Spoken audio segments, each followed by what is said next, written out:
Unromantic বউ। বিয়ের 10 বছর পর স্বামী বলল, শুনছো, আজ বাড়িতে কেউ নেই, শুধু তুমি আর আমি। তার কথা সম্পূর্ণ হওয়ার আগেই স্ত্রী বলল, তাহলে আলু সিদ্ধ ভাত করি। ব্যাস, রোম্যান্সের দফারফা হয়ে গেল। বিরক্তিকর চাউনি দিয়ে সৌরভ উঠে হন হন করে বাড়ির বাহিরে চলে গেল। কোথায় ভেবেছিল ছেলে মেয়ে দুটো নেই, তার ঠাম্মা দাদুর সাথে বেড়াতে গিয়েছে পিসিমণির বাড়ি, সেই সুযোগে বউয়ের সাথে জমিয়ে রোমান্স করবে, তা না আলু সিদ্ধ ভাত। অনিন্দিতা হাসি হাসি মুখে রান্নাঘরে গিয়ে আলু সিদ্ধ ভাত গ্যাসে বসিয়ে দিল। আজ পরপর সিরিয়ালগুলো দেখা হবে।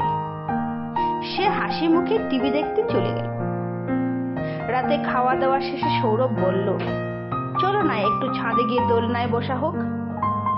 অনিন্দিতা বলল, যাওয়ার সময় রান্নাঘরের সবজির ঝুড়ি থেকে নোটে শাকের আটি নিয়ে যেও তো, শিশির ভেজা হলে টাটকা থাকবে। আমি এখন সিরিয়াল দেখব, তুমি একাই যাও। সৌরভ রাগে গজগজ করতে করতে শাকের আটি নিয়ে ছাদে চলে গেল। রাগারাগি সে পছন্দ করে না, তাই কিছু বলল না। কোথায় ভেবেছিল বউকে নিয়ে দোলনা দুলবে, ধুর, যাচ্ছে তাই হয়ে গেল। সিগারেট টেনে একাই দোলনা দুলে রুমে এলো। অনিন্দিতা তখন শুয়ে পড়েছে। সৌরভ পাশে শুয়ে গা ঘেঁষে অনিন্দিতাকে নিজের দিকে ঘোরালো। অতঃপর তাকে জড়িয়ে ধরে পিঠে হাত দিতেই অনিন্দিতা বলল, হ্যাঁ হ্যাঁ, ও জায়গাটায় মশা কামড় দিয়ে পালিয়েছে, তুমি একটু ভালো করে হাত দিয়ে দাও, আমার হাত পৌঁছাচ্ছে না। সৌরভ অতীব বিরক্ত হয়ে তার বলা মতো কাজ করলো। অনিন্দিতা বলল, হয়েছে, হাত সরাও, তোমার হাত তো না, যেন জং ধরা লোহার টিন, জ্বালা করছে। সৌরভ ধুর বলে পেছনে ঘুরে শুয়ে পড়ল।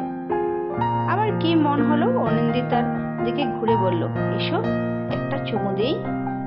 অনিন্দিতা রাগী গলায় বলল, ছি, সিগারেটের গন্ধ, দূরে যাও। সৌরভ বলল, ব্রাশ করে আসি। না, টুথপেস্ট শেষ, কাল সকালে ব্রাশ করবে, এখন ঘুমাও। সকালে ঘুম থেকে উঠে সৌরভ দেখলো অনিন্দিতা আয়নার সামনে দাঁড়িয়ে চুল মুছতে। সৌরভ উঠে গিয়ে তাকে পেছন থেকে জড়িয়ে ধরে বলল, আজ নদীর পাড়ে ঘুরতে যেতে ইচ্ছে করছে। অনিন্দিতা আয়নার দিকে তাকিয়ে বলল, গেলেই হয়। সত্যি যাবে? যাওয়ার সময় ঠাকুরঘর থেকে গঙ্গার জলের বোতলগুলো নিয়ে নিও, গিয়ে জল নিয়েই চলে আসবো। সৌরভ চোখ মুখ কুঁচকে বিরক্ত ভরা কণ্ঠে বলল, এত আনরোমান্টিক কেন তুমি? আমরা একান্তে যেতে চাই, ঘুরতে চাই, প্রেম করতে চাই, বলে সে হনহনিয়ে ওয়াশরুমে চলে গেল। সন্ধ্যায় সে অফিস থেকে ফিরতে অনিন্দিতা তাকে গিয়ে জড়িয়ে ধরে। সৌরভ ভরকে গিয়ে বলল, অনি, কি ব্যাপার আজ হঠাৎ? চলো না বাহিরে ঘুরে আসি। সত্যি যাবে? সৌরভ ভ্রু কুঁচকে বলল, শপিং করতে না তো?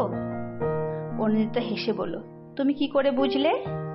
সৌরভ ছিটকে সরে গিয়ে বলল, আমি যাব না। অনিন্দিতা কোমরে বাঁ হাত দিয়ে হি হি করে হেসে বলল, তুমি না গেলেও চলবে, আমি না গেলে কিনে দেবে কে? অনিন্দিতা ডান হাত সামনে এনে হাত নাচালো। সৌরভের মাথায় হাত, তাকে জড়িয়ে ধরার বাহানায় পকেট থেকে ক্রেডিট কার্ড হাতিয়ে নিয়েছে অনিন্দিতা। অনিন্দিতা হেলে দুলে রুম থেকে বের হতে হতে গাইল, it's magic, it's magic. Sourav মাথায় হাত দিয়ে খাটে বসে গাইল, হায় রে কেন করলাম বিয়ে, কেঁদে কেঁদে মরি।